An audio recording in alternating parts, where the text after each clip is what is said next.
आप सभी विद्यार्थियों का बहुत बहुत स्वागत है। आज हम बीएससी फोर्थ सेमेस्टर में जिस यूनिट को डिस्कस करेंगे वो है इलेक्ट्रोकेमिस्ट्री।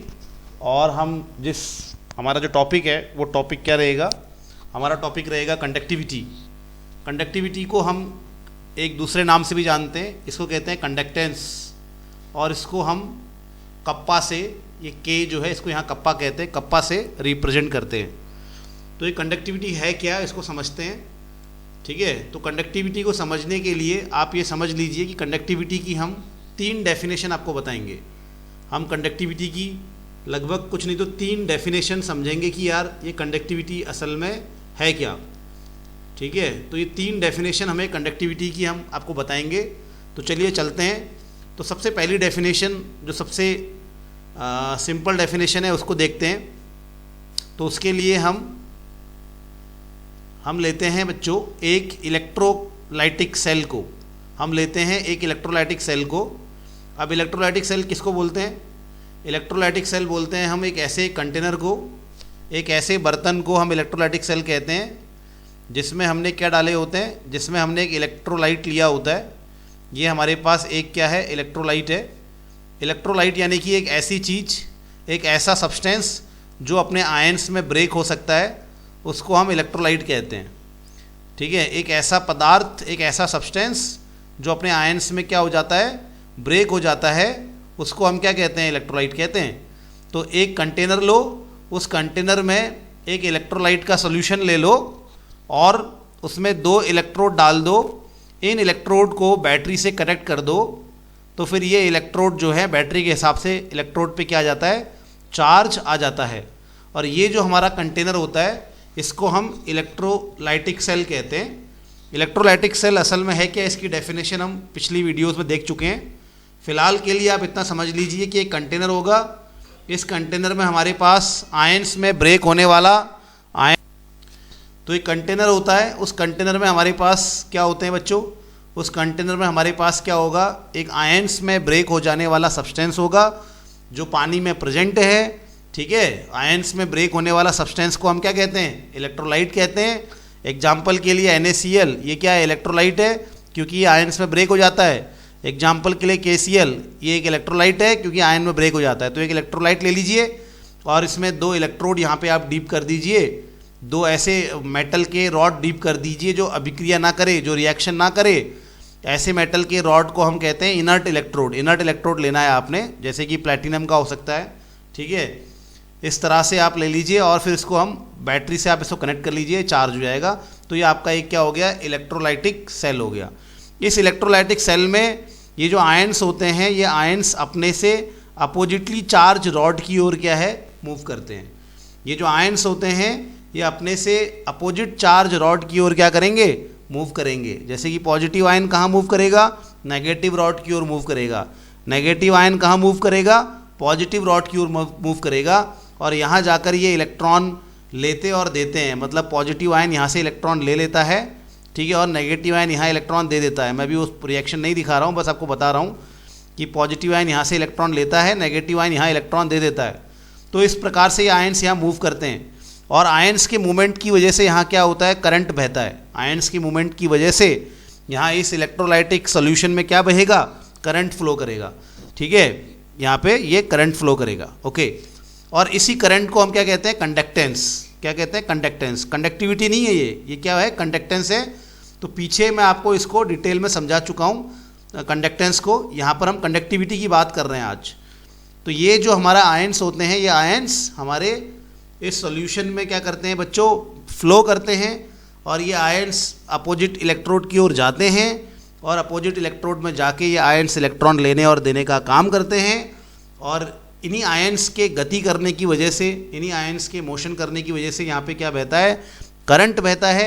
उसी करंट को हम कहते हैं कंडक्टेंस। ठीक है, अब कंडक्टेंस तो समझ में आ गया कि कितना करंट बह रहा है, कितना यहाँ पे इलेक्ट्रिसिटी फ्लो कर रही है सॉल्यूशन में इन आयंस के कारण।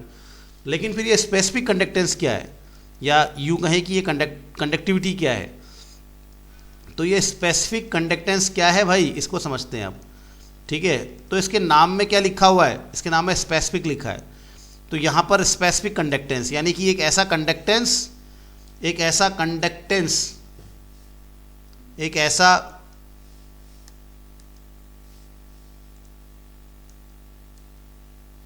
ऐसा कंडक्टेंस है ये, ओके सॉरी डिस्टर्बेंस आ गया था।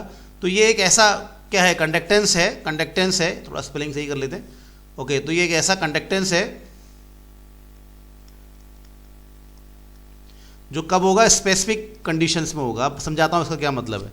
इसका मतलब ये है कि जब एक इलेक्ट्रोलाइटिक सेल में दोनों इलेक्ट्रोड के, ये दो इलेक्ट्रोड है ना, इन दोनों इलेक्ट्रोड के बीच की दूरी 1 यूनिट हो, इन दोनों इलेक्ट्रोड के बीच का डिस्टेंस कितना होना चाहिए, 1 यूनिट होना चाहिए। और इन इलेक्ट्रोड का क्रॉस सेक्शन एरिया, ये जो क्रॉस सेक्शन एरिया है, ये 1 यूनिट स्क्वायर होना चाहिए, एरिया का 1 यूनिट स्क्वायर होना चाहिए। तो ऐसे में जो करंट यहाँ बहेगा आयंस के द्वारा, ऐसे में जो कंडक्टेंस होगा उसी कंडक्टेंस को क्या कहेंगे, स्पेसिफिक कंडक्टेंस कहेंगे, यानी कि कंडक्टिविटी कहेंगे या कप्पा कहेंगे। तो क्या है ये हमारा स्पेसिफिक कंडक्टेंस। तो स्पेसिफिक कंडक्टेंस का मतलब है जब क्या होगा, जब हमारे इलेक्ट्रोलाइटिक सेल में, इस इलेक्ट्रोलाइटिक सेल में दोनों इलेक्ट्रोड, ये 2 इलेक्ट्रोड है ना आपके पास, तो दो इलेक्ट्रोड के बीच का डिस्टेंस, के बीच का जो डिस्टेंस है वो कितना होगा, 1 यूनिट होगा। 1 यूनिट यानी कि 1 सेंटीमीटर या 1 मीटर। अगर इन दोनों के बीच का डिस्टेंस कितना होगा, इस इलेक्ट्रोड ये वाला इलेक्ट्रोड जो है और ये जो इलेक्ट्रोड है, इन दोनों के बीच का डिस्टेंस कितना होगा, 1 यूनिट होगा, ठीक है। और क्या, और इनका क्रॉस सेक्शन एरिया, इसको ध्यान रखना, क्या बोल रहा हूँ मैं, क्रॉस सेक्शन एरिया। और क्रॉस सेक्शन एरिया क्या होगा, 1 यूनिट स्क्वायर होगा, ठीक है। और क्रॉस सेक्शन एरिया, ये जो क्रॉस सेक्शन एरिया है ये कितना होगा, 1 यूनिट स्क्वायर होगा। तब जो कंडक्टेंस होता है, तब कंडक्टेंस को ही क्या कहते हैं, स्पेसिफिक कंडक्टेंस कहते हैं, उसी को स्पेसिफिक कंडक्टेंस कहते हैं। तो ये स्पेसिफिक कंडक्टेंस की बच्चों क्या है, पहली डेफिनेशन है। तो क्या है स्पेसिफिक कंडक्टेंस, नाम बता रहा है कि भैया स्पेसिफिक कंडीशन होगी, स्पेसिफिक कंडीशन क्या है, जब दोनों के बीच का डिस्टेंस कितना होगा, 1 यूनिट होगा। जब इलेक्ट्रोलाइटिक सेल में दोनों इलेक्ट्रोड के बीच का डिस्टेंस कितना होगा, दूरी कितनी होगी, गैप कितना होगा, 1 यूनिट होगा। और दोनों का क्रॉस सेक्शन एरिया कितना होगा, 1 यूनिट स्क्वायर होगा। ऐसे में ये आयंस जो भी करंट कैरी करेंगे, उसी करंट को क्या कहते हैं, उसी कंडक्टेंस को क्या कहते हैं, स्पेसिफिक कंडक्टेंस कहते हैं। इसे किससे दर्शाते हैं, कप्पा से दर्शाते हैं। तो बच्चों ये हो गई हमारी पहली डेफिनेशन, ठीक है। तो चलिए अब दूसरी डेफिनेशन नोट करते हैं। उम्मीद है कि आपने इसको नोट कर लिया होगा, इस जो मैंने लिखा रखा है। तो पहली डेफिनेशन आपने नोट कर ली होगी। चलिए अब दूसरी डेफिनेशन को हम समझते हैं, ठीक है। तो यार ये दूसरी डेफिनेशन क्या है, इसको समझते हैं। ओके, तो दूसरी डेफिनेशन को समझने के लिए आप फिर से आ जाइए, इसी दोबारा इलेक्ट्रोलाइटिक सेल में आ जाइए, ठीक है। ये हमारे पास क्या हो गया, इलेक्ट्रोलाइटिक सेल हो गया फिर से, ओके। और हम इसको जरा सा और अच्छे से अभी ये एरिया सब इरेज कर देते हैं। तो आपको दूसरी डेफिनेशन आप मैं समझाने जा रहा हूँ। तो पहली डेफिनेशन तो आपको आ गई होगी, जिसमें क्या कह रहा है, कि दोनों के बीच का डिस्टेंस कितना होना चाहिए, 1 यूनिट होना चाहिए, ठीक है। दोनों के बीच का डिस्टेंस, दोनों इलेक्ट्रोड के बीच का डिस्टेंस 1 यूनिट होना चाहिए। और दोनों का क्रॉस सेक्शन एरिया, दोनों इलेक्ट्रोड का cross section area 1 unit square होना चाहिए। तो जो करंट बहेगा, तो जो कंडक्टेंस होगा वो स्पेसिफिक कंडक्टेंस है। अब हम बात करेंगे बच्चों, दूसरी डेफिनेशन। तो अब हम बात करेंगे सेकंड, हम कैसे इसको और कैसे डिफाइन कर सकते हैं, इसकी डेफिनेशन कैसे दे सकते हैं। सेकंड जो हमारी इसकी डेफिनेशन है, वो सेकंड डेफिनेशन क्या हो सकती है, दूसरी परिभाषा क्या हो सकती है, इसको समझते हैं, ठीक है। चलिए, ठीक है, दूसरी डेफिनेशन को समझते हैं। अब ये दूसरी डेफिनेशन को समझने के लिए आपको क्या करना है बच्चों, अब आपको रेसिस्टेंस के हिसाब से समझना है, ठीक है। ये रेसिस्टेंस क्या भला है भाई, रेसिस्टेंस क्या चीज़ है, ठीक है, इसको अभी हम समझ रहे हैं। तो रेसिस्टेंस क्या है ये मैं आपको बता चुका हूँ कि हमारा होता क्या है कि ये हमारा A+ आयन है, ये B- आयन है, जैसे Na+Cl-। तो ये A+ कहाँ जाएगा, A+ यहाँ नेगेटिव रॉड की ओर जाएगा। इलेक्ट्रोलाइटिक सेल में नेगेटिव रॉड को कहते हैं कैथोड और पॉजिटिव रॉड को कहते हैं एनोड, ठीक है। इसके बारे में बताएंगे आपको अभी कुछ समय के बाद, अभी याद रखना बस, ठीक है। तो नेगेटिव रॉड को कैथोड कहते हैं, पॉजिटिव रॉड को एनोड कहते हैं इलेक्ट्रोलाइटिक सेल में। इलेक्ट्रोकेमिकल सेल में उल्टा होता है, ठीक है। इलेक्ट्रोकेमिकल सेल में कैथोड पॉजिटिव होता है, एनोड नेगेटिव होता है। इलेक्ट्रोलाइटिक सेल में कैथोड नेगेटिव होता है, एनोड पॉजिटिव होता है। अभी आगे आपको जरूर समझाएंगे इस बात को, बहुत ही आसान सा कॉन्सेप्ट है, अभी थोड़ी देर में समझाते हैं। अभी फिलहाल के लिए हम कंडक्टेंस की, स्पेसिफिक कंडक्टेंस की दूसरी डेफिनेशन देख रहे हैं। तो ये ए प्लस कहाँ जाएगा, माइनस की तरफ जाएगा, और ये बी माइनस कहाँ जाता है, प्लस की ओर जाता है। और यहीं पे ये अपने इलेक्ट्रॉन का क्या करते हैं, आदान प्रदान करते हैं। यहाँ पे ये इलेक्ट्रॉन लेते देते हैं, और इसी वजह से क्या फ्लो करता है, करंट फ्लो करता है, ठीक है। अब होता क्या है कि भाई ये जो ए है, ए के रास्ते में कुछ ऐसे मॉलिक्यूल आ जाते हैं, कुछ ऐसे मॉलिक्यूल आ जाएंगे, या बी के रास्ते में कुछ ऐसे मॉलिक्यूल आ जाएंगे जो अपने आयंस में नहीं टूटे हैं, ठीक है, या ऐसे कुछ पार्टिकल्स आ जाएंगे जो आयंस में नहीं टूटे हैं। तो ये पार्टिकल क्या करेंगे, ये पार्टिकल इसके करंट को रोकेंगे, क्योंकि ये जो पार्टिकल हैं, तो मैं क्या बता रहा हूँ, मैं बता रहा हूँ कि आयंस के रास्ते में क्या आ जाते हैं, रास्ते में कुछ पार्टिकल्स आ जाते हैं, कुछ अनआयनाइज्ड क्या आ जाएंगे, पार्टिकल्स आ जाएंगे, और भी बहुत सारी चीज़ें हो सकती हैं, पार्टिकल आ जाएंगे, और ये क्या करेंगे, ये आयंस को क्या करते हैं, फ्लो होने से रोकते हैं, आयंस को मूव होने से रोकते हैं, मूव करने से रोकते हैं, ठीक है। मूव होने से क्या करेंगे, मूव होने से रोकेंगे, ठीक है, रोकेंगे। तो ये आयंस के मोशन को रोकेंगे, ठीक है, रोकेंगे। इससे क्या कहते हैं हम, इसे हम रेसिस्टेंस कहते हैं।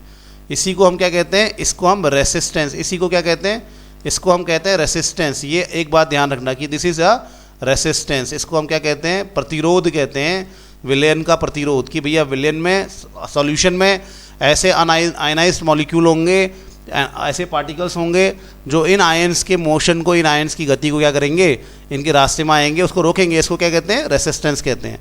अच्छा एक बात बताओ, आप ये बताओ कि इस कंडीशन में, इस खास कंडीशन में ये 1 यूनिट हो जाए, ये 1 यूनिट हो जाए, ओके। तो ये जो हमारे, अब मैं क्या कह रहा हूँ, मैं ये कह रहा हूँ कि भाई यहाँ पर क्या करो, आप स्पेसिफिक कंडीशन लगा दो इस सेल में।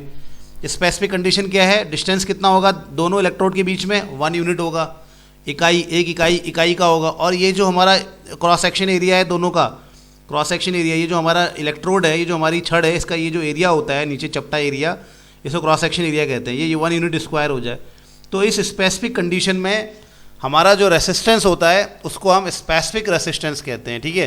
तो अब ये लिख लेते हैं हम लोग अब इस बात को, ये बड़ी इंपॉर्टेंट बात मैं बता रहा हूँ आपको। तो ये तो मैंने आपको इसको नोट कर लिया होगा, आपने इसको इरेज कर देते हैं। अब मैं क्या बता रहा हूँ आपको कि भाई जो ये हमारी विशेष परिस्थितियाँ होती हैं, जब मैं क्या लिखा रहा हूँ आपको, मैं लिखा रहा हूँ स्पेसिफिक रेसिस्टेंस, ठीक है। तो मैं लिखा रहा हूँ जब क्या होगा, इलेक्ट्रोड, मैंने आपको बताया था इलेक्ट्रोड के बीच की दूरी, इलेक्ट्रोड के बीच की दूरी 1 यूनिट हो, 1 यूनिट मतलब वन कोई यूनिट, 1 यूनिट होगी, ठीक है। और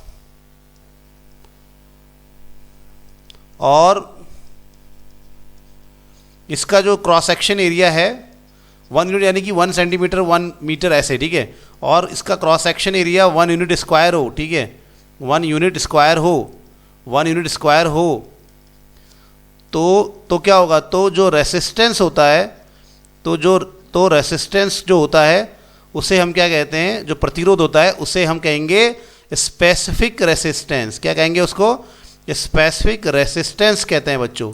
स्पेसिफिक रेसिस्टेंस या रेसिस्टिविटी भी कहा जाता है उसको, ठीक है।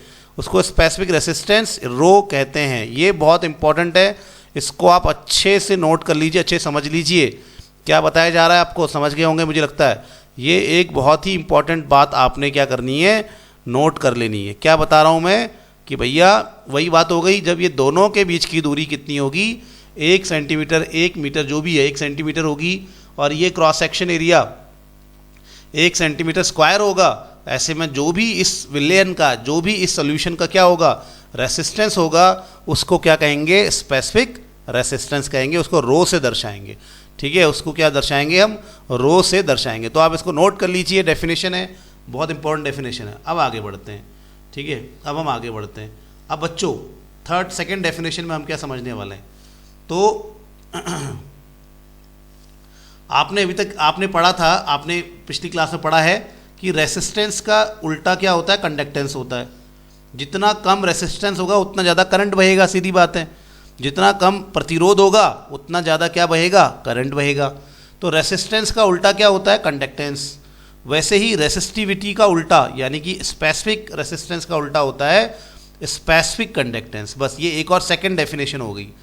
तो सेकंड डेफिनेशन हम कैसे बताएंगे, तो सेकंड डेफिनेशन बच्चों में ऐसे बताएंगे कि रेसिस्टेंस का रेसिस्टेंस का रेसिप्रोकल कंडक्टेंस होता है। क्या होता है, कंडक्टेंस, मतलब कितना करंट बहेगा वो होता है, कंडक्टेंस होता है। ये रेसिस्टेंस का उल्टा होता है, ठीक है। उसी प्रकार से फिर क्या होगा, स्पेसिफिक रेसिस्टेंस का उल्टा क्या होगा, स्पेसिफिक कंडक्टेंस होगा।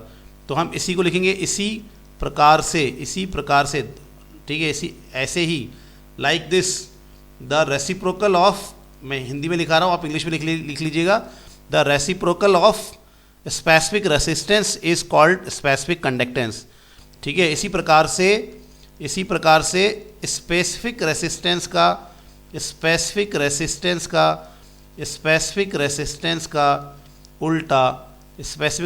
का उल्टा यानी कि रेसिप्रोकल क्या होता है, स्पेसिफिक कंडक्टेंस होता है, ठीक है।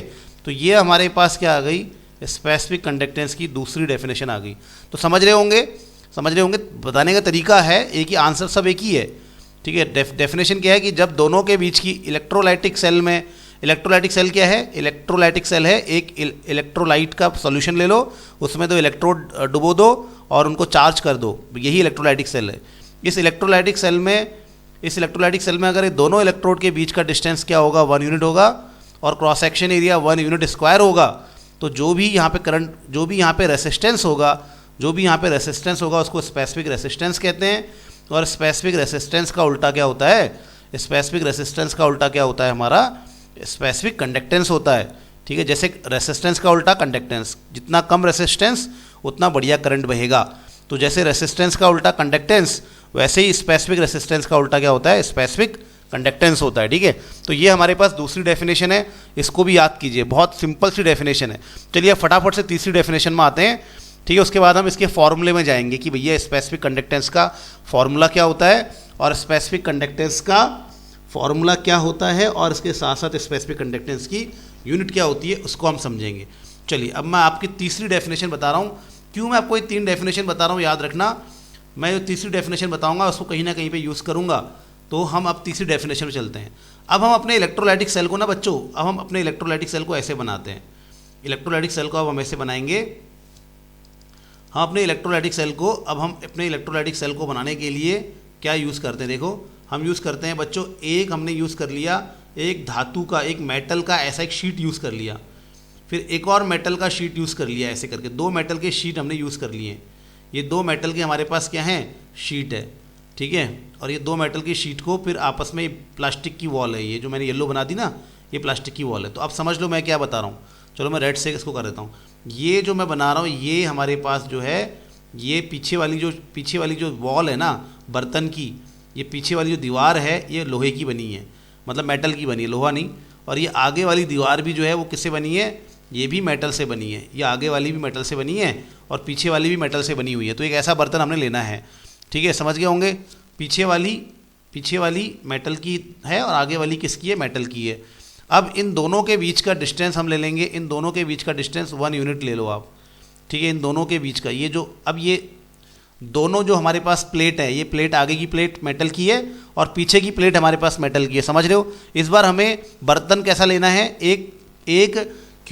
हमने क्यूब के आकार का बर्तन ले लो, एक क्यूब के आकार का बर्तन ले लो। और इसमें हम क्या करेंगे, आगे की जो दीवार है, आगे का जो फेस है वो मेटल का ले लेंगे और पीछे का फेस भी किसका ले लेंगे, मेटल का ले लेंगे।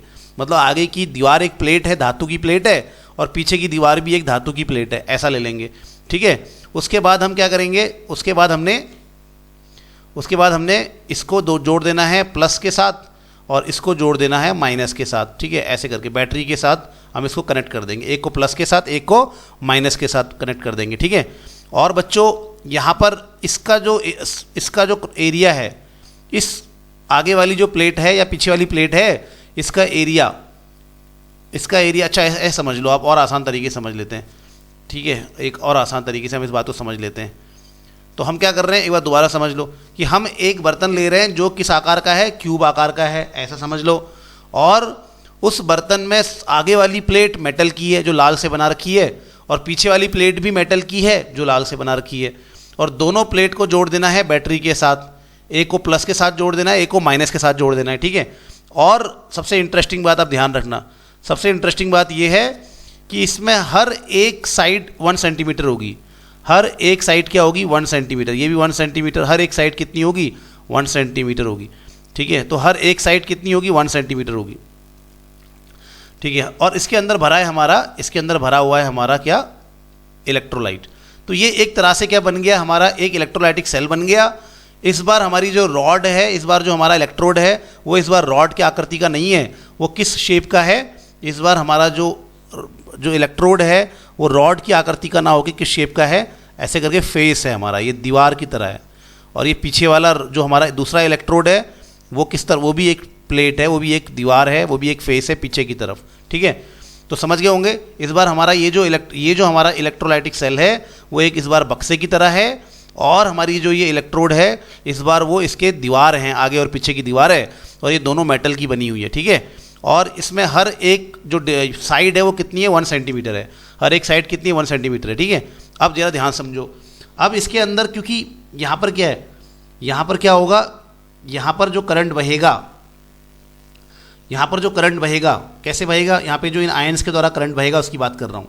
आप अगर देखोगे तो यहाँ पर इसका ये जो हमारी पहली प्लेट है, आगे की प्लेट है यार, इसका एरिया कितना है, इसका एरिया कैसे निकालते हैं, L इंटू बी से निकालते हैं। तो एरिया कितना आएगा, 1 गुणा 1 कितना आएगा 1 सेंटीमीटर स्क्वायर।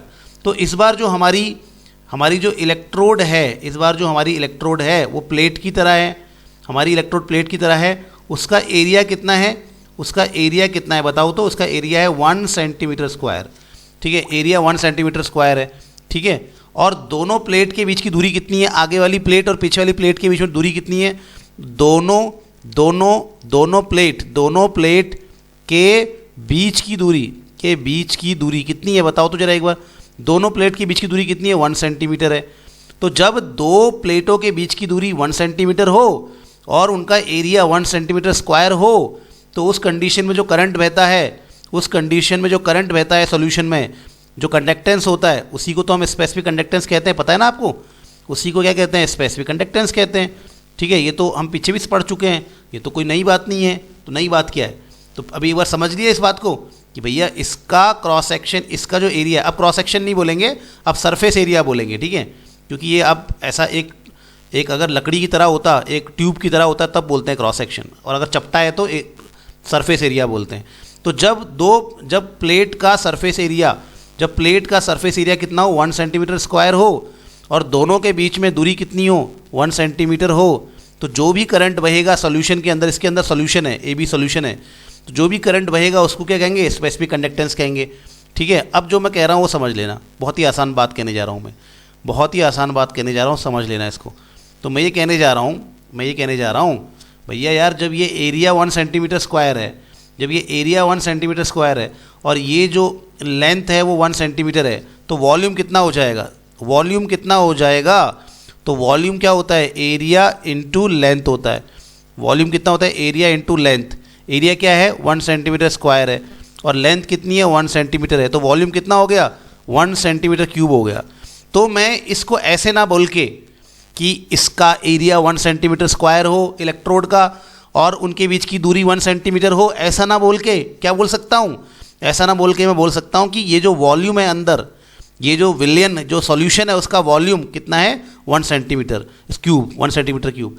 तो मैं ऐसे ना बोल के कि जब दोनों प्लेट का डिस्टेंस 1 सेंटीमीटर हो और cross section area 1 centimetre square हो, ऐसा ना बोल के जब मैं बोलूँ कि सॉल्यूशन का वॉल्यूम कितना हो जाए 1 सेंटीमीटर क्यूब हो जाए, तो जो भी करंट बहेगा उसी करंट को क्या कहेंगे, स्पेसिफिक कंडक्टेंस कहेंगे, ठीक है। तो मैं ये कहना चाहता हूँ कि भाई ये इस तरह से डिफाइन ना करके, ऐसे डिफाइन ना करके कि यार ये सब मैं ऐसे डिफाइन नहीं करना चाह रहा अब कि ये सरफेस एरिया 1 सेंटीमीटर स्क्वायर है और दोनों के बीच का डिस्टेंस 1 सेंटीमीटर है, तो जो करंट बहेगा वो स्पेसिफिक कंडक्टेंस है। ऐसे ना बोल के मैं इसको ऐसे बोल सकता हूँ कि ये वॉल्यूम अगर 1 सेंटीमीटर क्यूब है सॉल्यूशन का वॉल्यूम अगर कितना है 1 सेंटीमीटर क्यूब है, क्योंकि ये बात और ये बात तो सेम ही है, ठीक है, ये दोनों चीज़ सेम है। ये प्लेट का एरिया 1 सेंटीमीटर स्क्वायर और दूरी 1 सेंटीमीटर को ना ऐसे ना बोल के वॉल्यूम के टर्म में क्या बोलेंगे 1 सेंटीमीटर क्यूब। तो मैं बोलूँगा जब इलेक्ट्रोलाइटिक्स, जब मैं क्या बोलूँगा, आप देखो डेफिनेशन कैसी हो जाएगी, तो मैं बोलूँगा जब 1 सेंटीमीटर क्यूब, रुको इसको ऐसे बोलेंगे, तो स्पेसिफिक कंडक्टेंस को और कैसे डिफाइन करेंगे, 1 सेंटीमीटर क्यूब सॉल्यूशन से, 1 सेंटीमीटर क्यूब इलेक्ट्रोलाइटिक सॉल्यूशन से, इसको ऐसे लिख लेते हैं, 1 सेंटीमीटर क्यूब इलेक्ट्रोलाइटिक सॉल्यूशन से जो करंट बहता है, जो करंट फ्लो करता है, बहता लेना तो अच्छा, जो करंट फ्लो करता है उसे ही क्या कहते हैं, उसे ही स्पेसिफिक कंडक्टेंस कहते हैं। तो ये हमारे सामने बच्चों तीसरी डेफिनेशन आ गई, तीसरी इंपॉर्टेंट डेफिनेशन आ गई, और तीनों डेफिनेशन सेम है, ठीक है। तो तीनों डेफिनेशन एक्चुअली एक ही जैसी होती हैं, थोड़ा सा फ़र्क हम यहाँ पे लेके चलते हैं। बेटा ये जो मैंने तीसरी डेफिनेशन लिखाई है ये सबसे इंपॉर्टेंट है, ये बहुत इंपॉर्टेंट है, बहुत सारे हम इससे फंडे समझते हैं। तो कौन कौन सी हमने बच्चों 3 डेफिनेशन लिखाई। तो पहली डेफिनेशन मैंने लिखाई कि स्पेसिफिक कंडक्टेंस किसको बोलेंगे, स्पेसिफिक कंडक्टेंस बोलेंगे जब दोनों इलेक्ट्रोड के बीच की दूरी 1 यूनिट होगी, दोनों इलेक्ट्रोड के बीच की दूरी 1 यूनिट होगी, और इनका क्रॉस सेक्शन एरिया, इनका ये जो चपटा वाला नीचे जो होता है ना, ये जैसे हमारा गन्ना होता है, तो ये जो ट्यूब है ये एरिया को क्रॉस सेक्शन बोलते हैं। तो cross section area 1 unit square होगा, तो जो भी आयंस के द्वारा करंट बहेगा वही हमारा क्या है, स्पेसिफिक कंडक्टेंस है। दूसरा मैंने कहा कि स्पेसिफिक कंडक्टेंस तो स्पेसिफिक रेसिस्टेंस का इन्वर्स है, ठीक है। और तीसरी बात जो मैंने यहाँ लिखाई आपको वो ये लिखाई कि यार ये सब मत बोलो, इतना ही बोल दो भैया, जब ये एरिया 1 सेंटीमीटर स्क्वायर है और दूरी 1 सेंटीमीटर है, तो जो करंट बह रहा है वो स्पेसिफिक कंडक्टेंस है। तो मैं एरिया और दूरी के हिसाब से ना बोल के वॉल्यूम के हिसाब से बोल सकता हूँ। वॉल्यूम कितना जाएगा ऐसे में, 1 सेंटीमीटर क्यूब आ जाएगा। तो मैं ऐसे बोल सकता हूँ कि 1 सेंटीमीटर क्यूब सॉल्यूशन से जो भी करंट बहता है, जो भी कंडक्टेंस होता है उसका, जो भी करंट बहता है उसी को स्पेसिफिक कंडक्टेंस कहते हैं। तो this is 3 very important and very simple definition of specific conductance. तो अगली क्लास में हम इसकी यूनिट देखेंगे और इसके फॉर्मूले को हम पूरा फिर से डिराइव करेंगे, समझेंगे, इसके क्वेश्चंस देखेंगे। Thank you very much, have a nice day.